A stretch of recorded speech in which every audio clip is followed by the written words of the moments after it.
I think because we've been on such a long journey, and I think the opportunities we've got as staff and how far we've all come, the journey's just been amazing, so it makes it such an amazing place to work and be. And tell me about that journey, say for you. We had to take a lot of risks in trialling different teaching methods and seeing what actually works for our children, because it's okay going visiting other schools, but you can't clone the other school. We've got different children, we've got different staff. So as the head, Angela, let us kind of take risks on our teaching, and we're not pulled up if it doesn't go right. We work alongside each other and develop a way of going forward and seeing what works. So we've really learned to be reflective, haven't we? Yeah. Reflect on the practice we do and how we can make it better. You don't notice you reflect anymore because it is something you're just always doing. It's just become a part of our practice, hasn't it? Yeah. I think we've got a really strong identity, haven't we? We're just like a Wyndham. It's almost like a brand. It's Wyndham. Yeah. It is Wyndham. And I think a lot of people, when they come in, they feel it straight away. And when they're walking around, they see the children and the staff all going in the same direction. And we're all on that journey together. Yeah, throughout, isn't it? And that the fact we have a great expectations, that feeds into our planning, the way the children behave within the lessons. And the children have even started writing the word great in capital letters because it is so embedded within our school. So it's consistent as well, isn't it? Throughout the school, no matter what classroom you go into, it's consistency, and the children know right through from foundation right up to year 6 that we all work the same way, and everybody's got that same high expectation all the way throughout school. And I think as well it's with our marking, we start right from FS. And so from FS year 1, year 2 up to year 6, it's all very consistent with how we mark and the purple pen.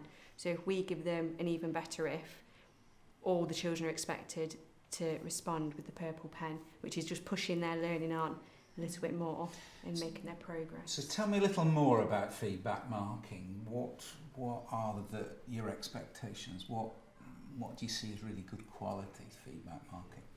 because we have the tools at the top of each lesson, the children are aware of what they need to include on the work. So when we mark against those tools, which makes it clear for the children what they've done well and what they're missing.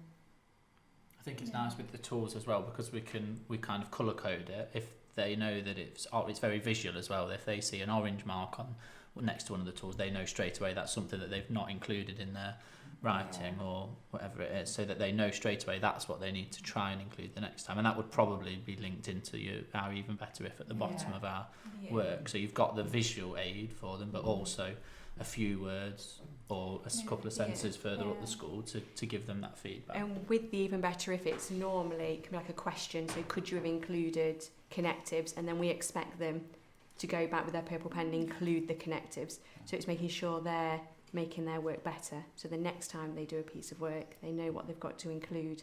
And we also make sure the spellings, we highlight the spellings, so they've got to then use purple pen to correct the spellings. It's the same in the numeracy as well, though, to go back against the tools and then correct those sums and to think about which ones they need to improve and how they need to improve. And they use it in all lessons, so it's not just that literacy. I think it's consistent throughout all subjects. And also with the sort of children creating their own toolkits as well, so they've understood in the last piece of work how they were successful or where they went wrong, and they can then create their own toolkit next time to be successful in the next piece of writing or the next piece of numeracy. And it's promoting that independence again, because they've got to take control of the purple pen. We're not telling them what to write. So again, it's creating them to be independent, and it starts right the way from FS. So by the time they get to year 6, When they're responding to their feedback, I literally have to put the books out, and straight away they've got the purple pen out, they're improving their work, they might change the way they've assessed themselves or set themselves a target.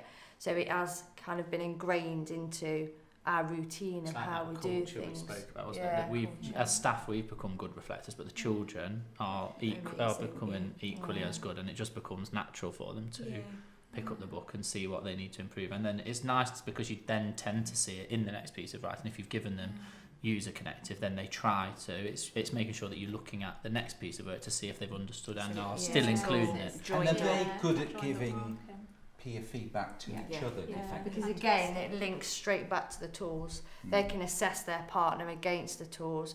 So at the top we have what we assess, what they assess, and then sometimes you can change the box so it has their peer mark as well.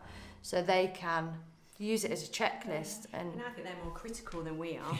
Yeah. Often They're they are. brutally honest, and you get Really more. honest with They each get other. more from it if their partner's telling them. They get more than if we tell them. So we use that quite a lot, don't we?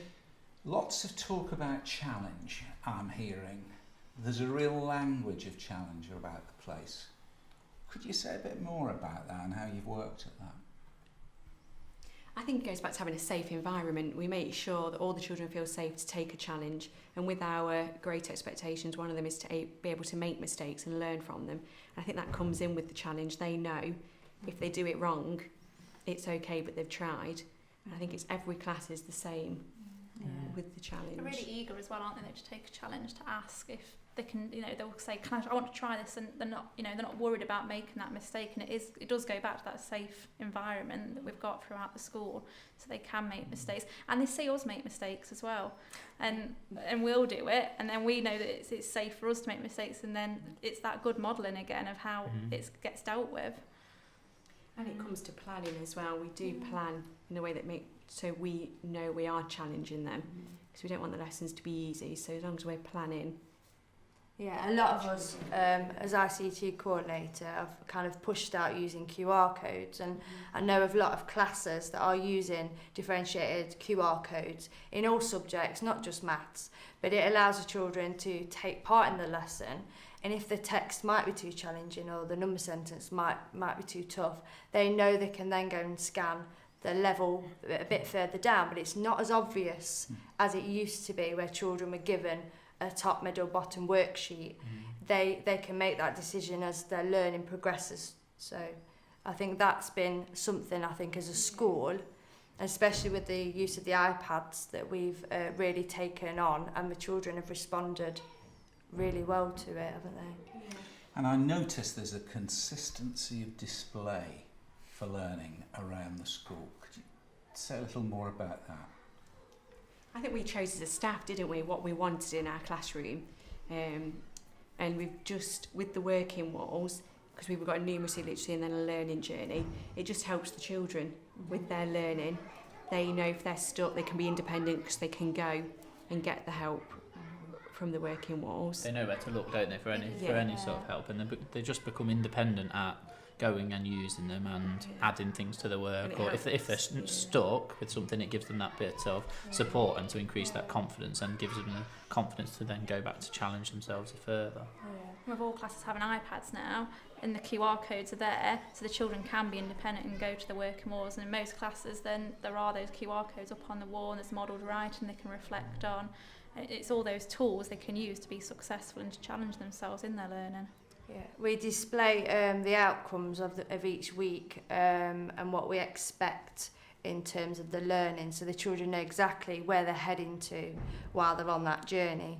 And the main learning journey, where it's kind of a display, a showcase of what they've achieved throughout their book, and that kind of raises their own confidence about what they've done. And I know my class come in and they look and see if their work's been showed I off. was just going to say exactly the same. They feel really valued if they've done something straight, and it goes straight up on the working wall for them to then refer back to. I think my children really enjoy going then to share with a partner and show them. Seeing it how it started off at the beginning of the learning journey, and how their work as a whole class is improving and progressing.